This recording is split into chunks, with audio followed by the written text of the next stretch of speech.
Amen. Sa mga kapatid, para sa ating morning revival preview, ang schedule natin ngayon ay week 6, day 3. At para naman sa mga Bible verses natin, John 3:16. For God so loved the world that He gave His only begotten Son, that everyone who believes into Him would not perish, but would have eternal life. So itong John 3:16, kilalang verse ito. At yung unang bahagi ng verse na ito, sabi rito, for God so loved the world. Amen. Na ang Diyos, minamahal niya ang sanlibutan. So yung sanlibutan dito, tumutukoy sa mga tao, hindi lang tao, kundi mga korap na tao, mga natisod, mga nagkasala, mga nakondena, mga nakatulan. Pero sa kabila niyan, mahal ng Diyos ang tao. At yung pangalawang bahagi niya, sabi rito, that He gave His only begotten Son. Na ito ay katibayan ng kanyang pag-ibig. Dahil mahal niya ang mga tao, ibinigay niya ang kanyang bugtong na anak. At alam natin, ang bugtong na anak ay walang iba kundi ang Panginoong Hesus na binigay ng Diyos para sa katubusan natin. At ang Panginoong Hesus nagsagawa ng katubusan sa krus at namatay siya para sa ating kaligtasan. Yun. Kaya hindi natin pwedeng pagdudahan ang pag-ibig ng Diyos sapagkat ito ay may katibayan at ito ay pinatunayan sa pamamagitan ng kamatayan ng Panginoon. Kaya ang Diyos ay Diyos, hindi lang na nagmamahal sa atin, siya ang Diyos ng pag-ibig. Amen. 1 John 4:10. Herein is love, not that we have loved God, but that He loved us and sent His Son as a propitiation for our sins. Amen. So malinaw din na sinasabi rito. Ang pag-ibig, okay, ay ito. Hindi dahil minahal natin ang Diyos, subalit siya ang nagmahal sa atin.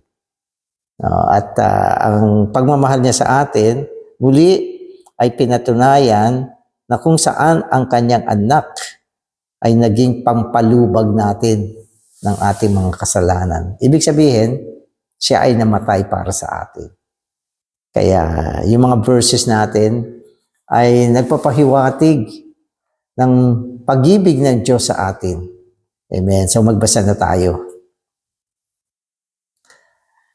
God's nature includes spirit as the nature of God's person, love as the nature of God's essence, and light as the nature of God's expressions. Since God is dispensing Himself in His nature into us, the more we are under God's dispensing, the more we have His Spirit, love, and light. Amen. So dito sa unang bahagi ng ating babasahin, sinasabi sa atin na ang kalikasan ng Diyos ay ang Espiritu, pag-ibig at liwanag. So Espiritu, pag-ibig at liwanag. So yan ang kalikasan ng Diyos. So yung Espiritu ay ang kanyang persona. Yung pag-ibig naman, ang kanyang esensya, at yung liwanag naman ay ang kanyang kahayagan. Okay, so meron tayong kalikasan ng Diyos bilang Espiritu, pag-ibig, liwanag. At dahil ang Diyos natin, binabahagi niya ang kanyang sarili. Dispensing, binabahagi. Tama naman, di ba? Binabahagi niya ang kanyang sarili, ang kanyang kalikasan tungo sa atin. Kaya kung ano yung Diyos, ay naibabahagi sa atin. Sapagkat siya ay Espiritu, pag-ibig, at liwanag. Okay? mas higit siya na ibabahagi sa atin, mas higit na meron tayong espiritu, pag-ibig at liwanag. Kasi yun ang binabahagi niya eh. Dinidispense niya ang kanyang sarili. Okay, ang kanyang sarili ay espiritu. Binabahagi niya sa atin. E di, mas higit na naibabahagi siya sa atin, mas higit na espiritu meron tayo. Siya ay pag-ibig. Pag binabahagi niya ang kanyang sarili ng higit, mas meron tayong pag-ibig. At ganun din ang liwanag. Kaya, salamat sa Panginoon. Ang kanyang paggawa ay isang gawain ng pagbabahagi. Kaya ang buong ekonomiya ng Diyos ay ekonomiya ng pamamahagi ng Diyos. Dispensing. Amen. Because God is love as well as His Spirit. The more we are under His dispensing, the more love we have. Tama naman. Diba? Higit na pamamahagi ng kanyang sarili sa atin, higit na pag-ibig meron tayo. Kasi siya ay pag-ibig. Yun ang kanyang esensya. Amen. When the New Testament says that God is love, this does not mean that God merely has love, but that He is love. Amen. O, kailangan malinaw ito. Sinasabi sa atin ng bagong tipan na ang Diyos ay pag-ibig. So, pwede mo siyang pagpalitin. Ang Diyos ay pag-ibig. Ang pag-ibig ay ang Diyos. Pag sinasabi ito, hindi ibig sabihin na ang Diyos ay may pag-ibig. Hindi rin ibig sabihin na ang Diyos kaya niya tayong ibigin. At hindi rin sinasabi na gusto niya tayong ibigin, kundi siya ay pag-ibig. So kung siya ay pag-ibig, wala siyang magagawa, kundi ibigin tayo. Hindi pinag-uusapan kung gusto niya tayong ibigin o hindi. Hindi pinag-uusapan kung kaya niya tayong ibigin o hindi. Dahil siya ay pag-ibig, ang pinag-uusapan dito, binabahagi niya yung sarili niya sa atin bilang pag-ibig. Kung ang Diyos ay pag-ibig, binahagi niya yung kanyang sarili sa atin, anong mangyayari? Tayo ay magkakaroon ng pag-ibig na walang iba kundi ang Diyos mismo. Amen. Amen. So through God's dispensing of Himself into us, we become love in the sense of being constituted of God as love. Ano nangyari? Kasi ang Diyos ay pag-ibig, naging pag-ibig din tayo.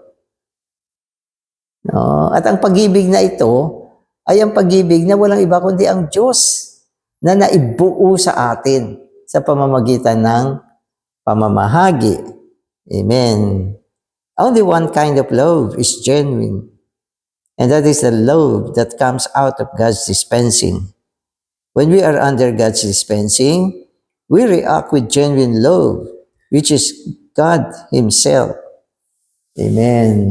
So, merong mga uri ng pag-ibig. Ang dalawang uri ng pag-ibig ay ang pag-ibig ng Diyos at pag-ibig ng tao. So, yun.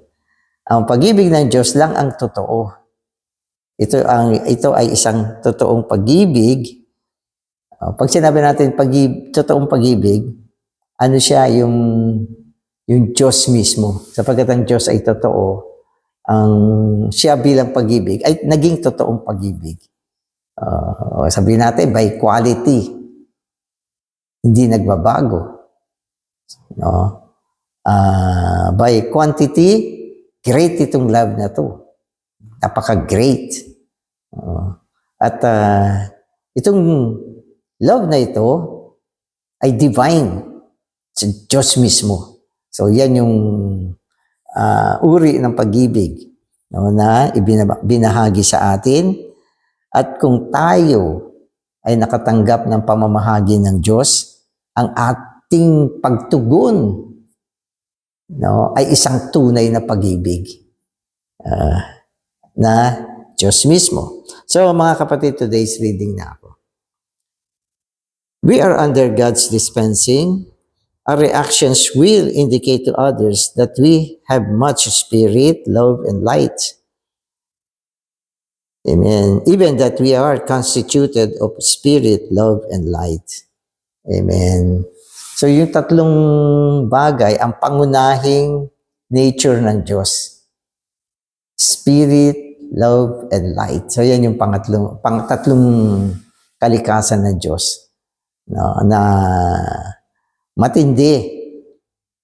So ano ang Diyos? Spiritu. Ano ang Diyos? Pag-ibig. Ano ang Diyos? Liwanag. So yan tatlong yan ang kalikasan ng Diyos. So yan yung sinasabi natin, esensya, okay, kalikasan at kahayagan. So yung esensya niya, yan yung pag-ibig. Amen.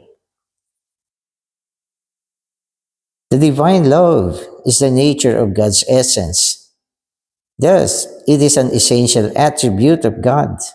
John 3:16 tells us that God so loved the world that He gave His only begotten Son. Amen. Amen. So yung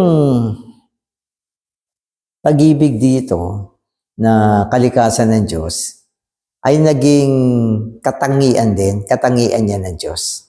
Attribute siya ng Diyos No, na madalas, ito yung gustong-gusto nating attribute ng Diyos. Siyempre, lahat importante.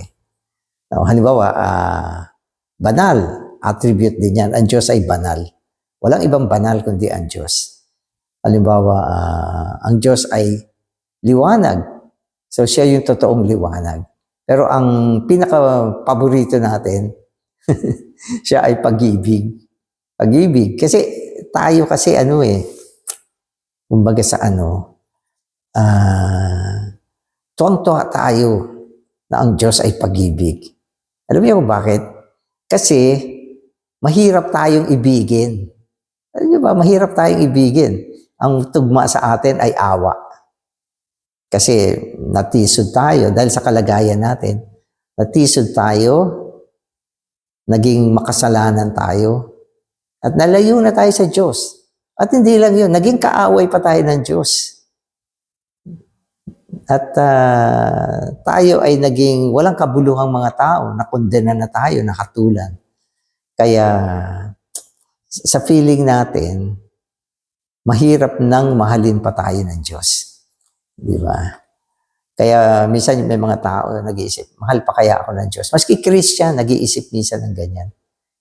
Mahal pa kaya ako ng Diyos? Baka nagbago na ang Diyos sa akin. No, baka ayaw na niya sa akin. Alam niyo kung bakit tayo nag-iisip ng ganyan? Kasi tayong tao, ganyan ang pag-ibig natin. Gusto mong mahalin, ayaw mong mahalin, nagbago na yung pag-ibig mo, nawala na yung pag-ibig mo, hindi mo na siya mahal. So, ganun yung experience natin sa ating sarili pag-ibig. Kaya kung minsan, naisip natin, oo, mahal ako ng Diyos, pero maaring ganyan din yung kanyang pag-ibig sa atin. Pero mali yan. So, mali ito. Ang Diyos ay pag-ibig. At ang kanyang pag-ibig ay hindi na nagbabago.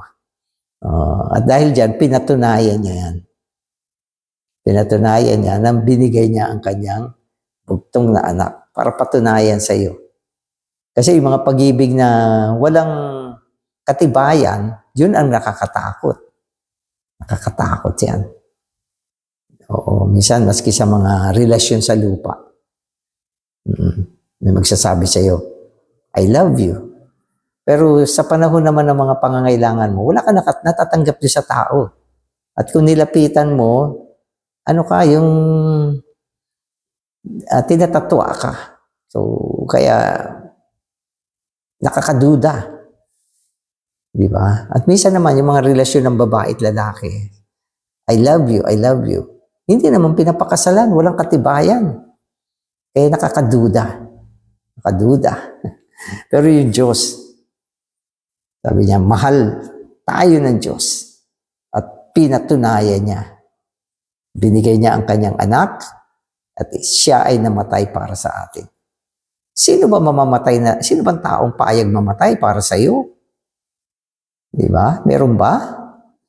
Maghanap ka nga ng isang tao na gusto o kayang mamatay para sa iyo. Hindi na yung gusto, kaya niyang mamatay para sa iyo. Wala kang mahanap na ganyan. Sa palagay ko. Merong isa. Merong isa. Yan ay ang Diyos na nagkatawang tao para mamatay sa atin. So, duda ka pa ba? Amen, Lord. Amen. So, attribute siya. Amen. 1 John 4:9 says, "In this the love of God was manifested among you, among us, that God sent His only begotten Son into the world, that we might have life and live through Him." Amen. The world refers to fallen mankind, whom God so loved, that by making them alive through His Son, with His own life, they might become His children. So in this, the love of God has been manifested. Amen. So yung unang sinasabi natin, yung pag-ibig ng Diyos ay naihayag nung binigay niya yung kanyang anak para sa atin. Amen. Pero meron pang isa. Amen. Binigay niya ang kanyang anak, ang kanyang bugtong na anak sa atin upang tayo ay bigyan ng buhay. Okay, upang tayo ay mabuhay sa pamamagitan niya. At meron pa. Okay, upang tayo ay maging mga anak ng Diyos.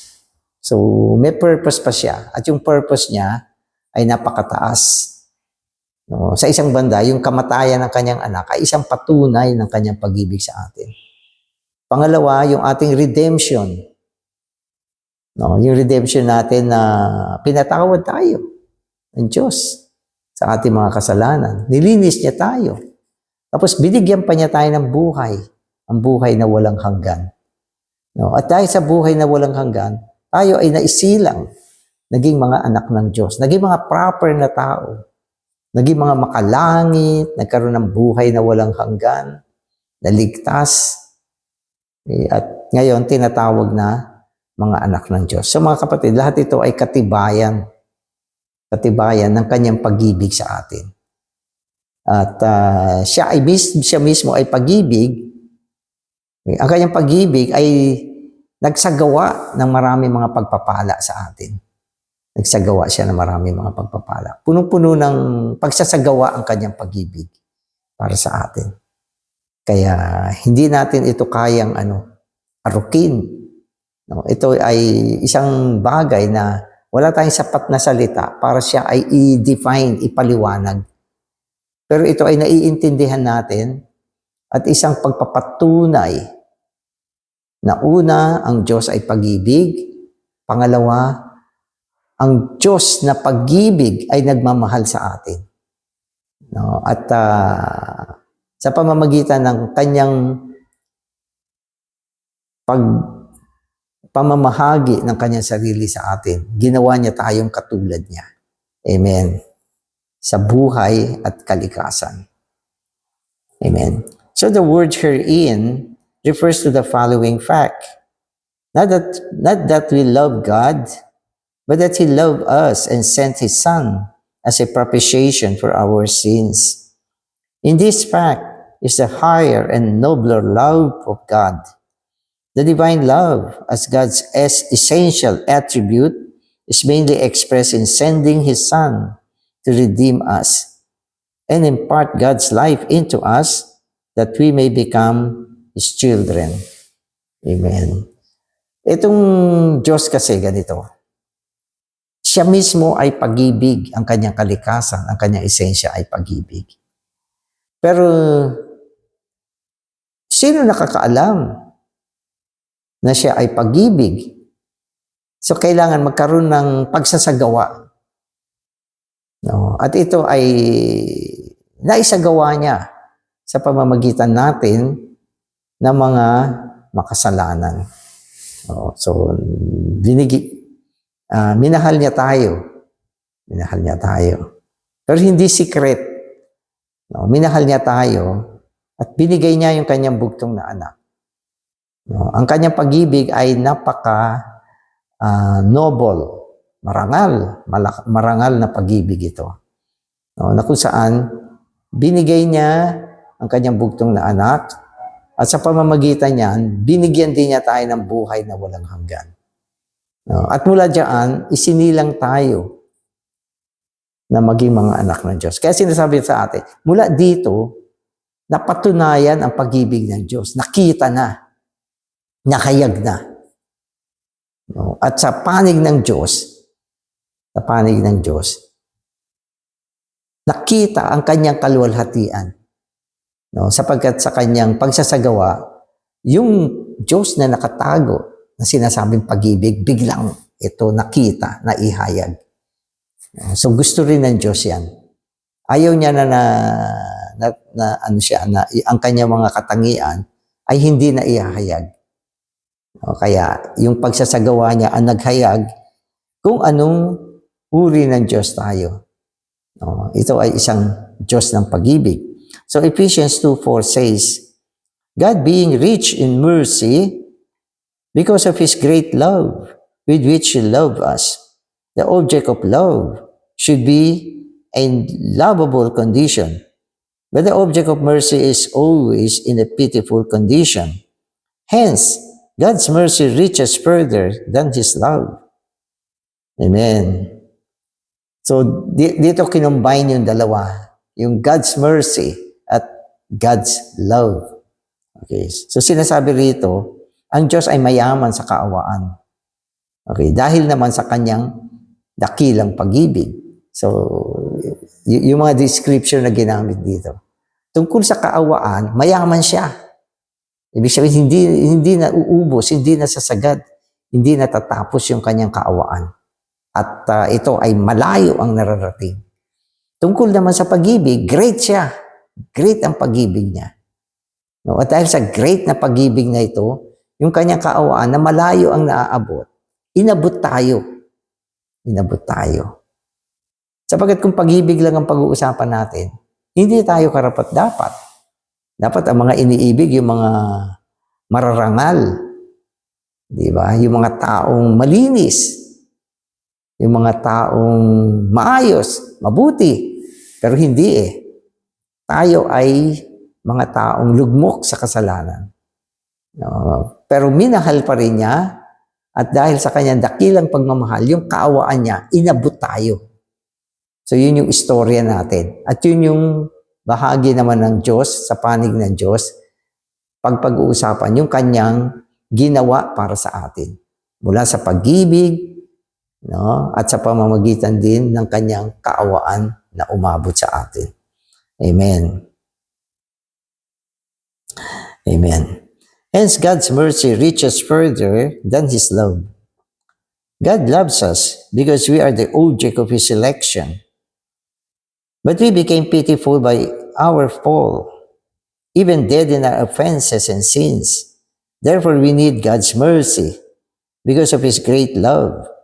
God is rich in mercy to save us from our wretched position to a condition that is suitable for His love.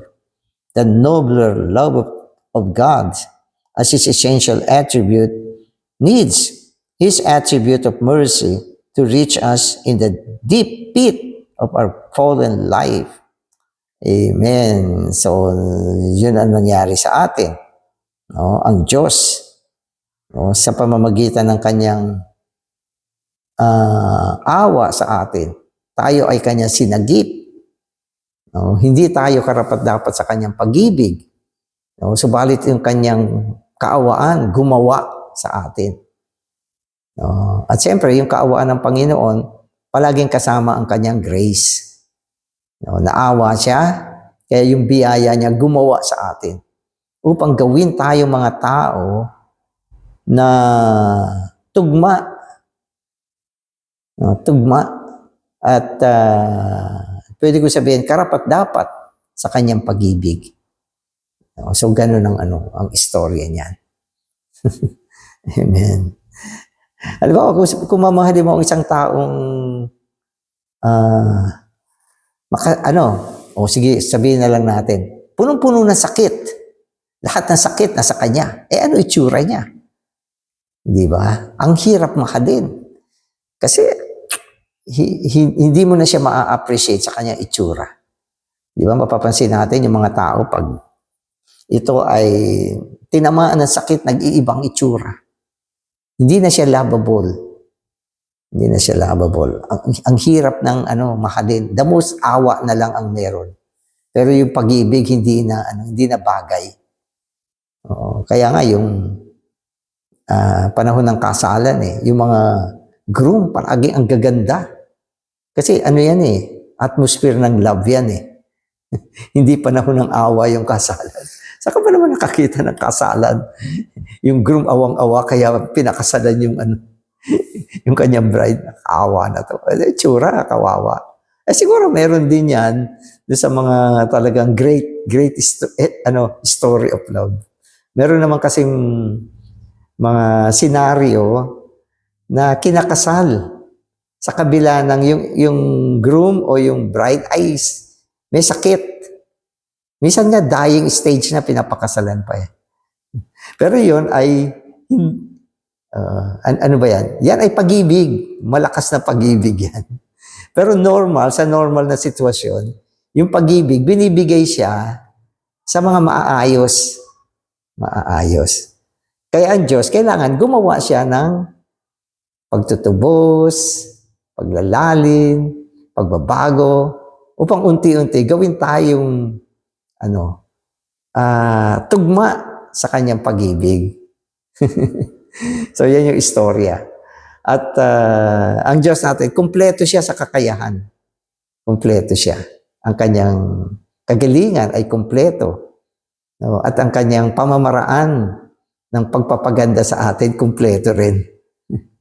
Nung tayo ay natisod, pumangit tayo. Makasalanan, ibig sabihin. Pero nung tinubos tayo, nagmukha na tayong mga anak ng Diyos. At hindi lang yan, trina-transforma pa. Binabago araw-araw. At pagdating ng araw, sabi nga sa pagbabalik ng Panginoon, magkamukha na tayo. Kamukha na natin ng Panginoon. Talagang na tayo, fit na fit sa kanyang pag-ibig. So lahat ng ito ay may kinalaman sa pag-ibig, sa awa, sa kanyang pamamahagi, at pwede ko sabihin, lahat ng mga aspekto ng kaligtasan niya. Judicial, organic, lahat nandiyan na. Kaya, magdududa ka pa ba sa pag-ibig ng Diyos? Amen. Amen. So ito, from the day we believe in the Lord Jesus, the love of God has been poured out in our hearts. This is not merely a matter of feeling. On the contrary, something substantial, something essential has been poured out into our hearts. So sa Romans, naman, sinabi dyan, yung pag-ibig ng Diyos ay ibinuhos sa ating mga puso. So anong binuhos sa puso mo? Ang pag-ibig ng Diyos. Ang Diyos mismo. Kaya yung puso natin ay tumanggap ng isang bagay na substantial. Hindi hangin ang tinanggap, kundi substansya. Isang bagay na essential na dinala sa puso natin. Pwede ko sabihin, solido yan, yung dinala sa puso natin. Hindi yan parang gulong na hangin ang pinasok. Hindi. Ang dinala niya sa loob natin ay talagang solid siya. Yan ay walang iba kundi ang Diyos na pag-ibig. Saan mo siya hahanapin? Sa puso ng believer.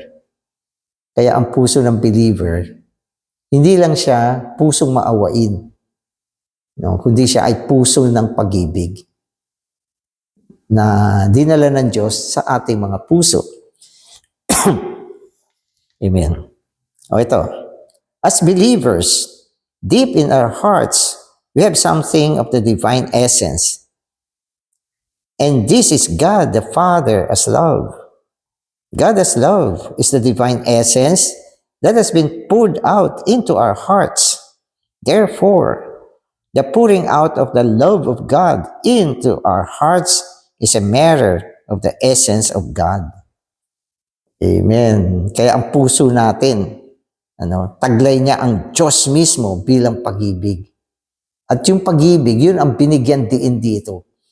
Nung ibinuhos ang Espiritu tungo sa ating mga puso, ang Biblia binanggit niya, ang pag-ibig ng Diyos ang dinala dyan. Kasi puso yan eh. Ang function ng ating puso ay magmahal. Alam niyo ba yun? Alam niyo ba kung ba't tayo mayroong puso? Para magmahal, para magamit natin yan. Yan ay bahagi ng ating espiritu at kaluluwa. Puso. Oo, sabihin lahat ng tao ay may puso.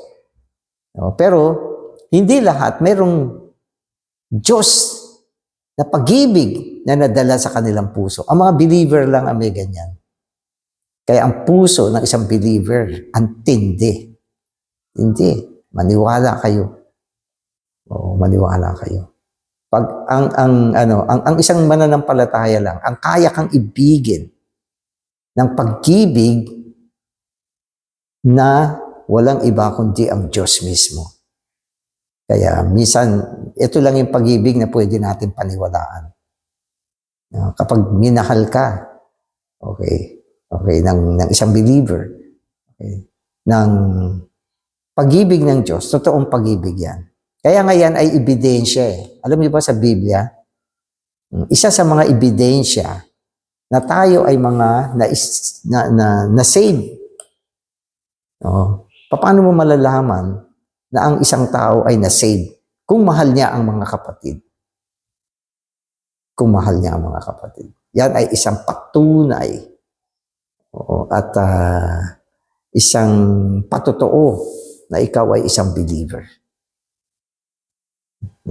Sapagkat kung ang isang believer, hindi niya kaya magmahal ng mga kapatid,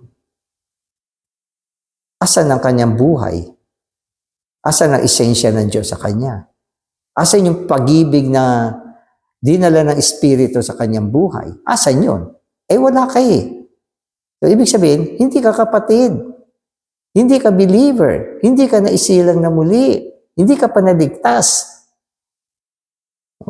Maring ang isang believer, hindi mo nakikita yung buhay na nasa loob niya. Pero sa pamamagitan ng kanyang pag-ibig sa mga kapatid, napapatunayan niya na siya ay isang mananampalataya. Kaya isa sa mga sinasabi ng Panginoon, love one another. Love one another. At hindi niya ito ibinigay sa mga unbeliever, kundi binigay niya ito sa mga believer. Ang ibig sabihin, kaya niyong mahalin ang isa't isa sapagkat kayo ay merong Diyos sa inyong mga puso. Amen. Kaya, praise the Lord. Amen. Purihin ang Panginoon sa kanyang pag-ibig na binuhos sa ating mga puso. Amen. Amen. So because we have been regenerated, we have love as the nature of God's essence within us. Because the love of God has been poured out in our hearts, the heart of every believer is a heart of love. Amen. The heart of every believer is the heart of love. Minsan nagkasal ako, sabi ng isang groom, during the time ng exchanging of rings, sabi niya sa groom niya, hindi ko hihilingin sa iyo na mahalin mo ako. Sabi niya gano'n. Ang mahalin mo ang Panginoon. No? Sabi ko, ano ba yun? So, hindi ko naintindihan. Sabagat, matalino itong groom na ito. Kapag ang isang asawang babae, mahal niya ang Panginoon, sigurado ang kanyang puso, ang kanyang puso ay nagtataglay ng tunay na pag-ibig. At hindi pwedeng hindi siya magmahal. Hindi pwedeng hindi siya magmahal. Kaya sabi ko, okay itong brother na to. Huwag niyo nagayahin. Sinishare ko lang ito. Amen. So, in our experience and enjoyment of God as the Father in His love, we experience and enjoy the dispensing of love as the nature of God's essence into our hearts. So, paano natin dadalhin ang pag-iibigan sa ating pamilya, sa mag-asawa, sa eklesiya? Dalhin natin ang dispensing ng Diyos tungo sa mga kapatid. Yan lang ang magbubunga ng tunay na pag-iibigan sa loob ng eklesiya. So, yung church in Ephesus, naiwala niya yung kanyang unang pag-ibig, una sa Panginoon. Anong kulang dyan? Dispensing. Dispensing. Kaya sabi ng Panginoon, kumain ka sa puno ng buhay. So, ang kailangan mo ay ang puno ng buhay. Anong ibibigay ng puno ng buhay? Dispensing. Pamamahagi. Sapagkat ang anumang kinakain natin ay naibabahagi tungo sa atin. Amen. So, salamat Panginoon sa iyong pag-ibig na naibuhos mo sa aming mga puso. Salamat din Panginoon sa katibayan ng iyong pag-ibig na binigay ng Diyos ang kanyang bugtong na anak upang magsagawa ng katubusan, matanggap namin ang walang hanggang buhay at kami naging mga anak ng Diyos. Salamat sa mga pagsasagawa. Salamat Panginoon ng iyong pag-ibig ay substantial, essential, solid. At salamat din sa puso ng mga mananampalataya. Ito ay isang puso ng pag-ibig. Amen. Amen.